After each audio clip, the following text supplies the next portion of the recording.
ان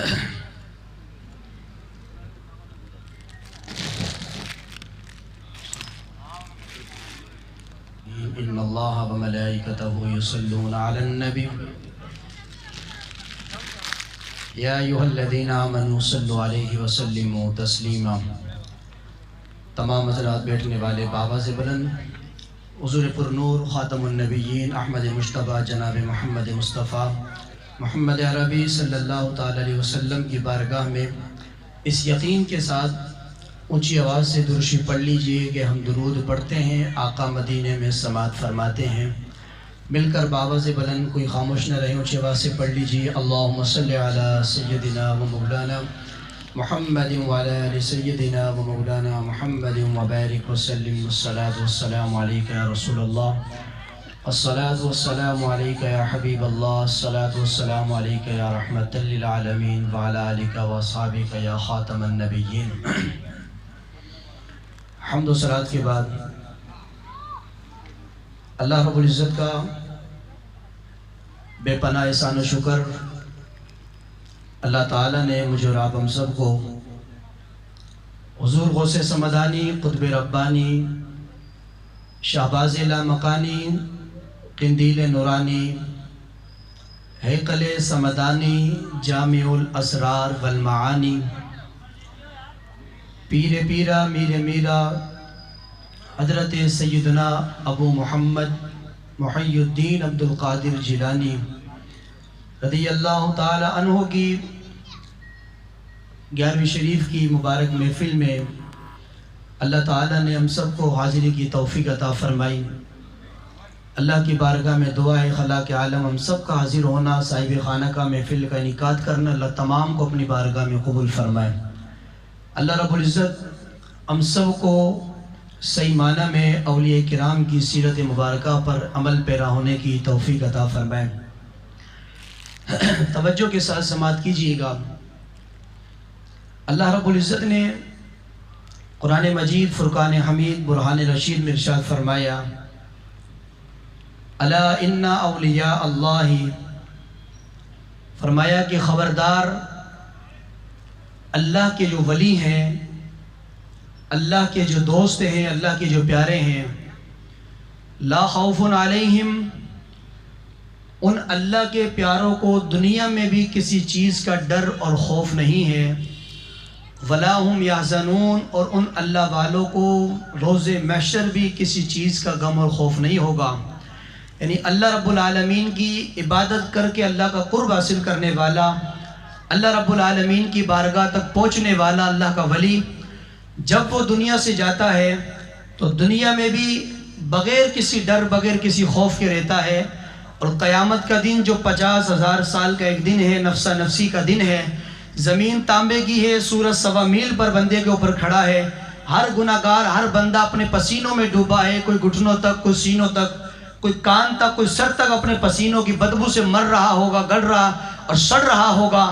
لیکن میرے رب کائنات نے فرمایا کہ قیامت کے دن جب بندے کو نفس نفسی کے اندر اپنی اپنی پڑی ہوگی تو فرمایا اللہ کا ولی وہاں بھی اللہ کی رحمت کے سائے میں مزے کر رہا ہوگا، وہ وہاں بھی اللہ کی رحمت کے سائے میں موجود میں جو ہے تشریف فرما ہوگا، اللہ رب العالمین کے کرم کی چادر کے سائے میں موجود ہوگا۔ میرے دوست و بزرگوں، ولی کسے کہا جاتا ہے؟ یہ جو 11ویں شریف کا مہینہ ہے، اس 11ویں شریف کے مبارک مہینے کی جو خاص نسبت ہے وہ حضور غوث پاک رضی اللہ تعالی عنہ کی ذات مبارکہ سے ہے۔ اب بات دراصل یہ ہے کہ 11ویں شریف کسے کہا جاتا ہے، 11ویں کس چیز کا نام ہے، 11ویں کیا چیز ہے؟ یہ ہمیشہ یاد رکھیے گا کہ 11ویں شریف کوئی نئی چیز نہیں ہے۔ 11ویں مطلب ایصال ثواب کو 11ویں کہا جاتا ہے۔ کس چیز کو؟ بولو ذرا۔ ایصال ثواب کو، یعنی ایصال عربی میں کہتے ہیں کنورٹ کرنے کو، ٹرانسفر آگے بھیجنے کو، اور ثواب کہتے ہیں وہ عمل، وہ نیکی جو رب نے تمہیں عطا فرمائی۔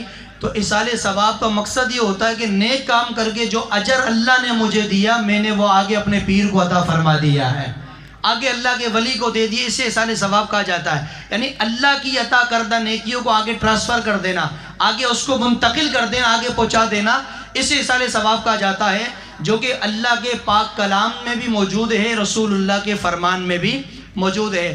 توجہ تھوڑی دیر کی میری طرف رکھیے گا. 11ویں شریف کا جو کانسیپٹ ہے، یہ اس کو 11ویں کیوں کہا جاتا ہے؟ اصل میں مسئلہ یہ ہے کہ حضور غوث پاک رضی اللہ تعالیٰ عنہ اپنی زندگی کے اندر ہر چاند کی 11 تاریخ کو اللہ کی مخلوق کو رزق حلال کھلایا کرتے تھے، کھانا کھلاتے. وَيُطْعِمُ الطَّعَامَ عَلَىٰ حُبِّهِ مِسْكِينًا وَيَتِيمًا وَأَسِيرًا. فرمایا اللہ کے پیارے بندے وہ ہیں جو اللہ کی رضا کے لیے اللہ کی مخلوق کو رزق حلال کھلاتے ہیں، لوگوں کو بھوکوں کو کھانا کھلاتے. وہ اللہ کے پیارے بندے، اللہ کے لاڈلے بندے ہیں. یتیم کو، مسکین کو، وہ اسیر اور قیدی کو اللہ رب العالمین کا قرب حاصل کرنے کے لیے اس کو کھلایا جاتا ہے. اب حضور غوث پاک رضی اللہ تعالیٰ عنہ ہر مہینے چاند کی 11 تاریخ کو، جب صبح گیلان میں آپ پیدا ہوئے، بغداد شریف آپ تشریف لے گئے مدرسہ پڑھنے کے لیے 18 سال کی عمر میں، جب جہاں پر صبح بغداد میں آپ مدرسہ پڑھتے تھے، جہاں پر آج کا آپ روزہ بنا ہوا ہے، آج آپ کی قبر انور موجود ہے، تو وہاں مدرسے کے اندر ہر چاند کی 11 تاریخ کو حضور غوث پاک رضی اللہ تعالیٰ عنہ لوگوں کو کھانا کھلاتے تھے، مدرسہ کے بچوں کو، طلباء کو، تمام کو رزق حلال کھلاتے تھے. تو جب غوث پاک رضی اللہ تعالیٰ عنہ کا انتقال ہوا، آپ کا وصال مبارک ہوا، دنیا سے تشریف لے گئے، تو آپ کے جانے کے بعد آپ کے مدرسہ کے طلباء نے، بچوں نے، گھر والوں نے، مریدین نے، محبین، معتقدین نے یہ سلسلے کو جاری رکھا. اور وہ بھی ہر مہینے چاند کی 11 تاریخ کو جو غوث پاک کرتے تھے وہ بھی وہی کام کیا کرتے تھے. یعنی غوث پاک ہر مہینے چاند کی 11 تاریخ کو اس کے حلال کھانا بنوا کے رکھتے تھے، اور اس پر جو فاتحہ پڑھ کر ثواب مدینے والے مصطفیٰ کی بارگاہ میں پہنچایا کرتے ہیں. ثواب کہاں پہنچاتے ہیں؟ حضور کی بارگاہ میں نا.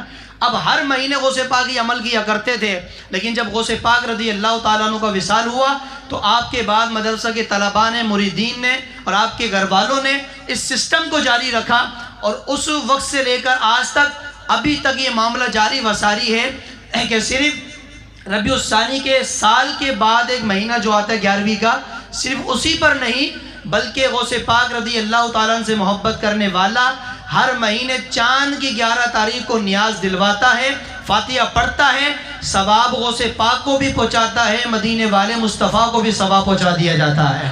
تو جو غوث پاک رضی اللہ تعالیٰ اس چیز کو 11ویں کہا جاتا ہے. یہ کوئی نئی چیز نہیں ہے. 11 تاریخ کو غوث پاک لوگوں کو کھانا کھلاتے تھے، تو اس لیے اس کو 11ویں کہا جاتا ہے. کوئی معاذ اللہ ثم معاذ اللہ کوئی دین کے اندر کوئی نیا کام ایجاد نہیں ہوا کہ لوگ اگر اس بات کو یہ ذہن کے اندر پریشانی پیدا ہو جائے کہ 11ویں تو نبی کے زمانے میں نہیں تھی تو 11ویں آج کہاں سے آ گئی. یہ کوئی نئی چیز نہیں، اس کو اصال ثواب کہا جاتا ہے. اور اصال ثواب جو کہ رب کے قرآن میں بھی موجود، مدینے والے مصطفیٰ کے فرمان میں موجود. ادھر توجہ کیجئے گا، غزوہ تبوک کا موقع ہے، میرے نبی کریم صلی اللہ تعالی علیہ وسلم غزوہ تبوک پر موجود ہیں، جہاد کے لیے جانا ہے، تمام صحابہ کرام موجود ہیں. اللہ کے پیارے حبیب نے فرمایا صحابہ جس کے پاس جو کچھ کھانے کا موجود ہے میرے پاس لے کر آ جاؤ. اب صحابہ کرام کسی پہ گندم تھی، کسی پہ کھجور تھی، کسی پہ جو کچھ جس کے پاس تھا وہ اللہ کے رسول کی بارگاہ میں لا کر حاضر کر دیا. میرے مصطفیٰ کریم علیہ السلام نے تمام جمع شدہ کھانے کو اپنے سامنے رکھا. ذرا بولیے کہاں رکھا؟ سامنے رکھا. یعنی ہم لوگ اگر آج اہل سنت و جماعت والے اگر ہم نیاز کا کھانا اپنے سامنے رکھتے ہیں اور فاتحہ پڑھتے ہیں تو ذہنوں کے اندر غلط شبہات پیدا ہوتے ہیں کہ جی یہ کھانا سامنے کیوں رکھ لیا، یہ تو یہ تھا اور وہ تھا. تو میں نے کہا میرے پیارے بھائی لڑنے جھگڑنے کی بات نہیں ہے. کھانا نہ رکھو تو کھانا ہٹا لو، پھر بھی اللہ کا قرآن پڑھو. تو اللہ کے قرآن پڑھنے میں کسی کو پریشانی بولو. اب آپ کہیں گے جی کھانا کو قرآن پڑھ کے کیوں کھائیں، بغیر اس کے بھی کھایا جا سکتا ہے. تو میں نے کہا ذرا یہ بتاؤ، میرے نبی کا فرمان ہے، اللہ کے رسول نے فرمایا جس کھانے کے شروع میں بسم اللہ نہ پڑھی جائے تو اس کھانے میں کون شریک ہوتا ہے؟ اور بولو ذرا، شیطان شریک ہوتا ہے. اگر بسم اللہ پڑھ لی جائے، اللہ کا نام لیا جائے تو وہاں سے وہ ہٹ جاتا ہے، پھر شیطان شریک نہیں ہوتا. اب بسم اللہ شریف کیا ہے؟ یہ بھی قرآن کی آیت ہے، 19واں سپارہ سورہ نمل کے اندر موجود ہے. پوری بسم اللہ الرحمن الرحیم سورہ نمل 19واں سپارہ دوسرے رکوع کے اندر یہ موجود ہے. تو بسم اللہ بھی قرآن کی لفظ، قرآن کی آیت، قرآن کے حروف ہے. تو جب بسم اللہ پڑھے کھانے میں تو کھانا برکت والا ہو جاتا ہے. تو بسم اللہ کے ساتھ اللہ کا کلام اور قرآن ملا لیا جائے تو جب بسم اللہ سے برکت ہو سکتی ہے تو سورہ فاتحہ ساتھ پڑھ لیں تو مجھے بتاؤ کتنی برکت داخل ہو جاتی ہے. سورہ فاتحہ ہے، قل واللہ شریف ہے، سورہ فلق ہے، سورہ ناس ہے، جو بھی اللہ کا کلام پڑھ لو تو بسم اللہ الرحمن الرحیم بھی یہ قرآن مجید ہے۔ 19 سپارہ سورہ نمل یہ بھی قرآن ہے۔ تو جب بسم اللہ پڑھنے سے بندے کے کھانے میں برکت پیدا ہو جاتی ہے تو بسم اللہ کے ساتھ 2-4 آیتیں اور قرآن کی داخل کر لی جائے تو ظاہر سی بات ہے وَنُنَزِّلُ مِنَ الْقُرْآنِ مَا هُوَ شِفَاءٌ وَرَحْمَةٌ لِلْمُؤْمِنِينَ۔ میرے رب نے قرآن میں فرمایا کہ یہ قرآن ہم نے نازل کیا، وَنُنَزِّلُ مِنَ الْقُرْآنِ، یہ ہم نے قرآن نازل کیا ہے۔ تو اس میں کیا ہے؟ مَا هُوَ شِفَاءٌ وَرَحْمَةٌ، اس قرآن کے اندر شفا بھی ہے، رحمت بھی ہے۔ یعنی جس رب نے قرآن نازل کیا اسی رب نے فرمایا قرآن پڑھو کہ میں نے اس میں شفا نازل فرمائی ہے، اس میں میں نے شفا عطا فرمائی ہے۔ وَرَحْمَةٌ لِلْمُؤْمِنِينَ، شفا بھی ایمان والوں کے لیے ہے، قرآن رحمت بھی ایمان والوں کے لیے ہے۔ کافر لاکھ قرآن پڑھتا رہے نہ تو اس کو برکت حاصل ہوگی، نہ اس کو فائدہ حاصل ہوگا، نہ اس کو فیض حاصل ہوگا۔ قرآن کی شفا، قرآن کی رحمت، قرآن کی برکت، قرآن کا فیضان اللہ تعالیٰ انہی کو نصیب فرماتا ہے کہ جن لوگوں نے کلمہ اللہ کا بھی پڑھا ہے، اللہ کے پیارے محبوب کا بھی کلمہ پڑھا ہے۔ تو میں بات یہ کر رہا تھا، اگر کھانا سامنے رکھا ہو تو میرے مسلمان بھائیوں کے ذہنوں میں جو ہے اس چیز گردش کرتی ہے کہ نہ جانے یہ کہاں سے نکل کے آ گیا کہ کھانا سامنے رکھ کر بھی فاتحہ پڑھتے، قرآن پڑھتے ہیں۔ آؤ میں تمہیں میرے مصطفیٰ کی بارگاہ میں لے چلتا ہوں، اگر یہ کام مدینے والے مصطفیٰ نے نہ کیا ہوتا تو اللہ کی عزت کی قسم کسی بھی مسلمان کو وہ کام کرنے کی اجازت نہیں ہوتی ہے۔ تو ظاہر سی بات ہے کسی نے کیا تبھی تو یہ کام چل رہا ہے۔ اب میں حدیث پڑھنے لگا ہوں، غزوہ تبوک کا موقع ہے، سرکار نے اعلان فرمایا لے آؤ صحابہ جو جو کچھ ہے۔ تمام صحابہ لے کر آ گئے، پانی تھا تو پانی لیا، کھجور تھی کھجور لیا، جو تھی جو لیا، گندم جس کے پاس جو تھی لا کے رکھ دیا، حضور کی بارگاہ میں رکھا۔ اللہ کے رسول تشریف فرما ہے، حدیث مبارکہ کے اندر فرمایا کھانا سامنے رکھا اور کھانا سامنے رکھ کر میرے مصطفیٰ نے تتکلم بما شاء، اللہ کے پاک کلام میں سے جو چاہا وہ پڑھا، جو چاہا وہ تتکلم بما شاء، یعنی پورے قرآن میں سے، بھئی حدیث میں یہ نہیں لکھا کہ سرکار نے کیا پڑھا تھا، لیکن یہ لکھا ہے کہ پڑھا رب کا قرآن تھا۔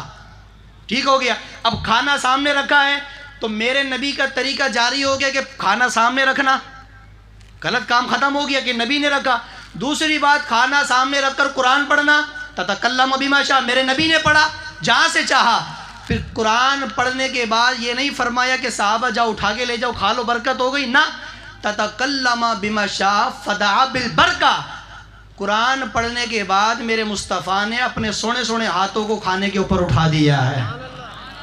جھوم کے بولو اونچی آواز سے سبحان اللہ ذرا۔ فدعا بالبرکہ، پھر اپنے دعا کے لیے ہاتھ اٹھائے اور پھر برکت کی دعا فرمائی۔ دعا فرمانے کے بعد میرے نبی نے فرمایا جاؤ صحابہ جاؤ تم بھی کھاؤ، گھر والوں کو بھی کھلاؤ۔ یعنی میرے نبی نے مہر لگا دی کہ کھانا سامنے رکھنا یہ بھی تمہارے نبی کا طریقہ ہے، اور کھانے پر قرآن پڑھنا یہ بھی تمہارے نبی کا طریقہ ہے، اور قرآن پڑھ کر اس پر برکت کی دعا کر کے ہاتھ اٹھانا یہ بھی تمہارے مدینے والے مصطفیٰ کا طریقہ ہے۔ تو یہ ہے۔ اب اصالِ ثواب میں نے آپ کو سمجھا دیا۔ اصالِ ثواب کا مقصد یہ ہوتا ہے کہ جو چیز، مثال کے طور پر یہاں یہ پروگرام ہو رہا ہے، تلاوت کلام ہوئی، میرے مصطفیٰ کریم کی توصیف ہوئی، مدح ہوئی، تعریف نعت شریف پڑھی گئی، اب میں آپ کے سامنے اللہ کا قرآن، میرے نبی کا فرمان سنا رہا ہوں، درس قرآن درس حدیث دے رہا ہوں، پھر صلاۃ و سلام پڑھا جائے گا، اس کے حلال میں سے لوگوں کو کھانا کھلایا جائے گا۔ اس تمامی کا ثواب جتنا اللہ نے ہمیں عطا فرمایا وہ ثواب ہم پیش کریں، یا اللہ اس کا ثواب تیرے محبوب کی بارگاہ میں بھی پہنچا اور درجہ بدرجہ کرتے کرتے حضور غوث پاک کی بارگاہ میں بھی پہنچا، تو اس کو کہتے ہیں اصالِ ثواب۔ تو جو ثواب کرنے کا، کروانے کا، پڑھنے کا، پڑھوانے کا مجھے ملا یا سننے کا آپ کو ملا، ہم سب نے مل کر آگے پہنچا دیا، تو جتنا ثواب اللہ نے ہمیں عطا فرمایا ہمارے پیش کرنے سے برابر وہ ثواب اللہ انہیں بھی عطا فرما دیتا ہے۔ تو ہمارے ثواب میں بھی کمی نہیں ہوتی، جہاں ہم نے پہنچایا ان کے ثواب میں بھی کمی، اس چیز کا نام ہے اصالِ ثواب۔ اس میں کیا خرابی ہے؟ اللہ کے پیارے حبیب صلی اللہ علیہ وسلم نے حدیث مبارکہ میں ارشاد فرمایا، مرنے والا جب مر کے قبر میں جاتا ہے تو حضور نے فرمایا قبر میں جانے والے کو تمہاری کسی چیز کی ضرورت نہیں ہوتی سوائے تمہاری دعا کی، اس کو ضرورت ہوتی ہے، تمہارے اصالِ ثواب کی اس کو ضرورت ہوتی ہے، تمہاری دعا کی ضرورت ہوتی ہے۔ صحابہ کرام نے کہا یا رسول اللہ اگر کوئی مر جائے، پیچھے والے گھر والے، بیوی ہے، شوہر ہے، باپ ہے، بھائی جو بھی ہے، وہ دعا کرتا ہے یا اللہ میرا والد مر گیا، میری ماں مر گئی، جو بھی چلا گیا، تو میں دعا کرتا ہوں ان کے درجے بلند فرما، ثواب ان کو پہنچا، ان کی بخشش فرما۔ تو صحابہ نے پوچھا اللہ کے رسول کیا انہیں فائدہ ہوتا ہے؟ میرے آقا نے فرمایا فائدہ بھی ہوتا ہے، گھر والے کچھ دعا کی صورت میں ایصال ثواب قرآن پڑھ کے تحفہ بیچتے ہیں، فرمایا جس طرح تم دنیا والے ایک دوسرے سے تحفے سے خوش ہوتے ہو، اسی طرح قبر والا بھی دنیا میں بھیجنے والے کی تحفے سے خوش ہوا کرتا ہے۔ یعنی جس طرح زندہ تحفہ لینے دینے سے خوش ہوتا ہے، محبتیں بڑھتی ہیں، تو فرمایا اسی طرح جب تم اپنے مرنے والوں کو، اپنے مرحومین کو ایصال ثواب کر کے اور قرآن پڑھ کے آگے بھیجتے ہو تو فرمایا وہ خوش ہوتے ہیں، اور خوش ہو کر اپنے برابر قبر والے سے کہتے ہیں کہ دیکھو ہمارے گھر والے کتنے اچھے ہیں کہ مرنے کے بعد بھی ہمارے لیے وہ دعائیں کیا کرتے ہیں۔ یہ کس کا فرمان ہے؟ یہ میرے مصطفیٰ کا فرمان ہے۔ اگر مرنے والے کو ایصال ثواب نہ پہنچتا، اگر قبر میں کوئی فائدہ نہ ہوتا، تو ایمان سے بتاؤ کبھی بھی میرے نبی یہ بات ارشاد فرماتے؟ میرے نبی نے فرما دیا تو میرا نبی جو کب کہتا ہے، کیونکہ اللہ فرماتا ان ہوا الا وحی یوحا، قرآن مجید میں فرمایا کہ محبوب جب بولتا ہے جب رب کا حکم ہوتا ہے، یعنی جو نبی رب کی اجازت کے بغیر نہ بولے تو پھر ظاہر سی بات ہے وہ جب بھی بولے گا رب کا کلام ہی بولے گا، جب بھی مصطفیٰ کریم کی زبان سے نکلے گا رب کا فرمان نکلے گا۔ تو ایصال ثواب یہ قرآن کا بھی حکم ہے اور میرے محبوب کا بھی حکم ہے۔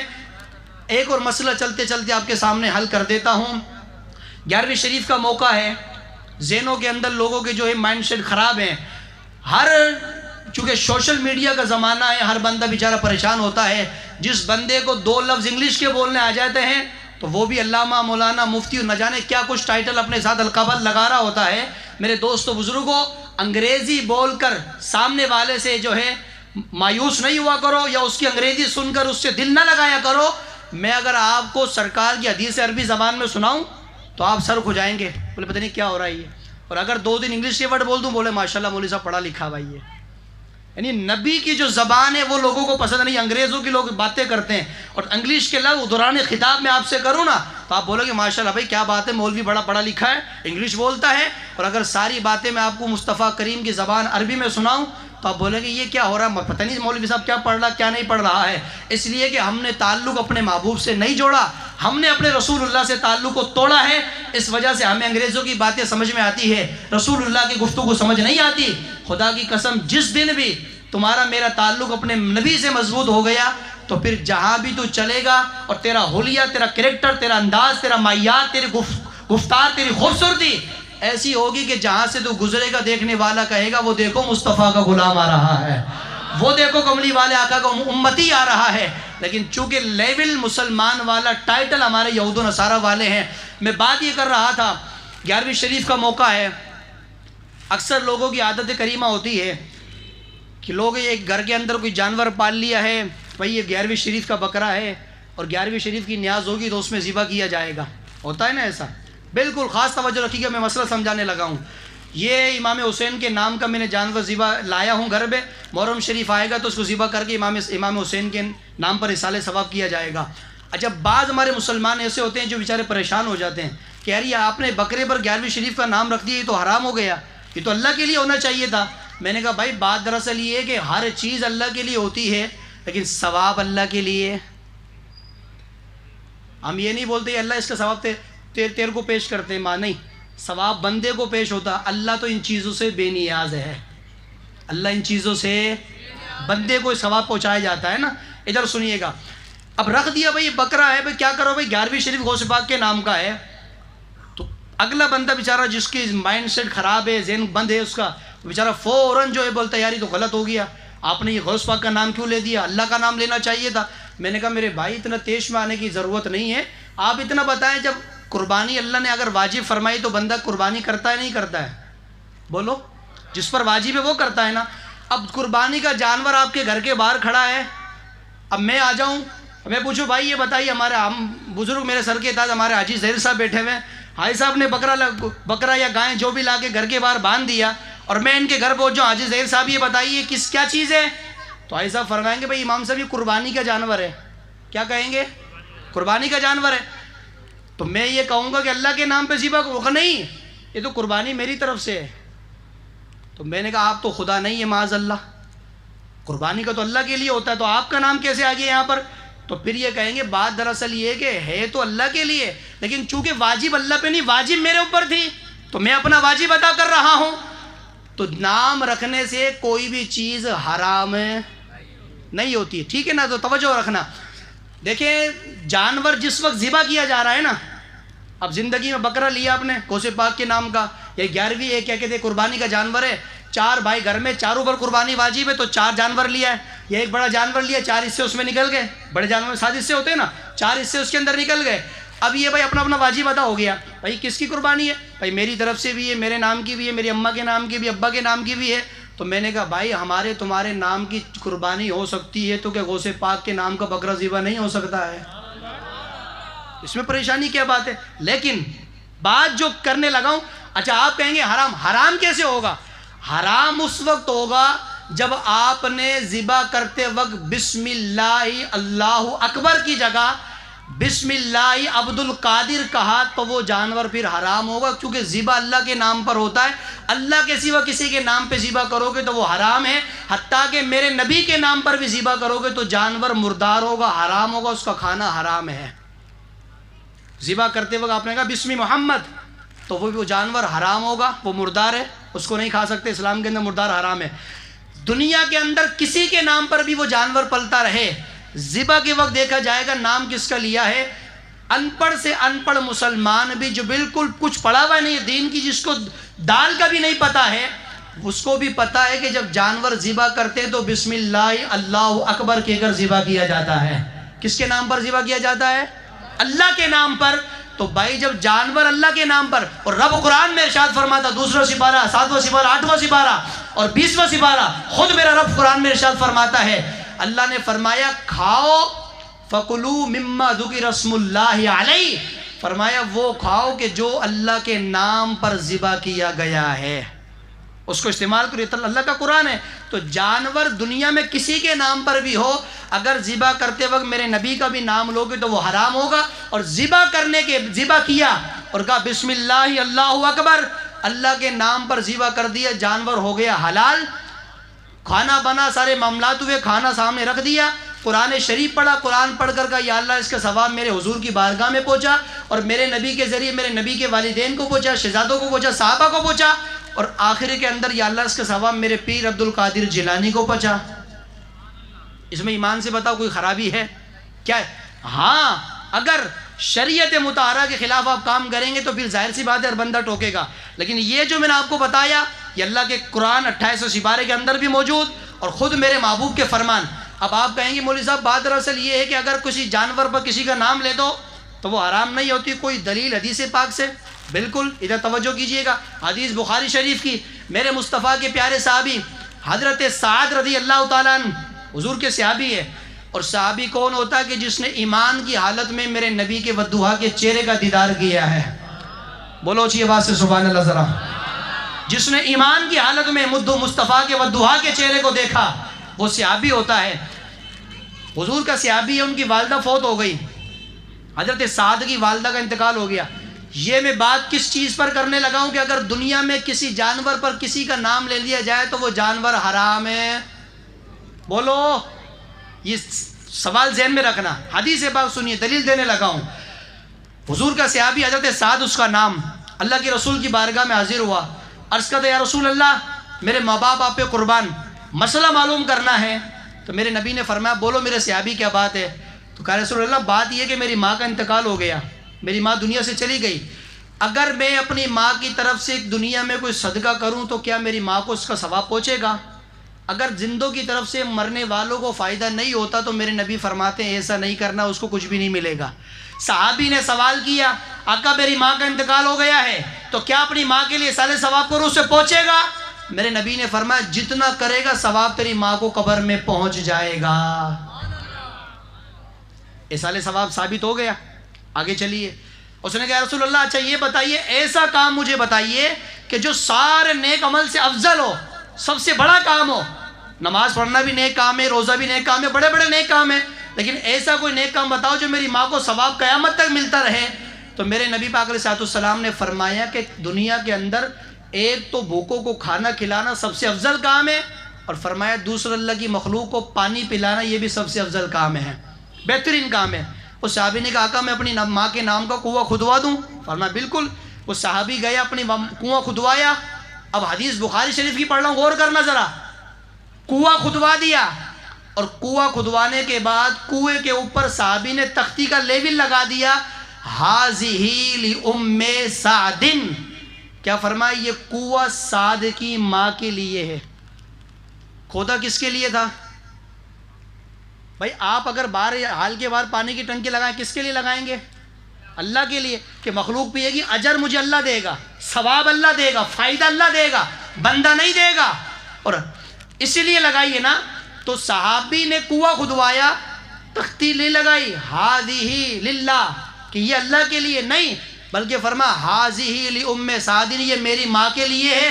مسئلہ میرے نبی کی بارگاہ میں پہنچا، یا رسول اللہ صحابی آپ کا ہے، کنواں تو رب کے لیے ہوتا، پانی اللہ کے لیے ہوتا ہے، اس نے اپنی ماں کا نام لکھ دیا، ہذہ لأم سعد، یہ میری ماں کے لیے ہے. میرے مدینے والے آقا نے مسکرا کر فرمایا، میرے صحابیوں پریشانی کی بات نہیں، فرمایا اس کے بتانے کا مقصد یہ ہے کہ لوگ آتے رہیں گے، کنویں سے پانی ملتے رہیں گے، اس نے اپنی ماں کی نیت سے کھدوایا ہے. فرمایا جتنے لوگ پانی پئیں گے سارا ثواب قبر میں اس کی ماں کو پہنچتا رہے گا.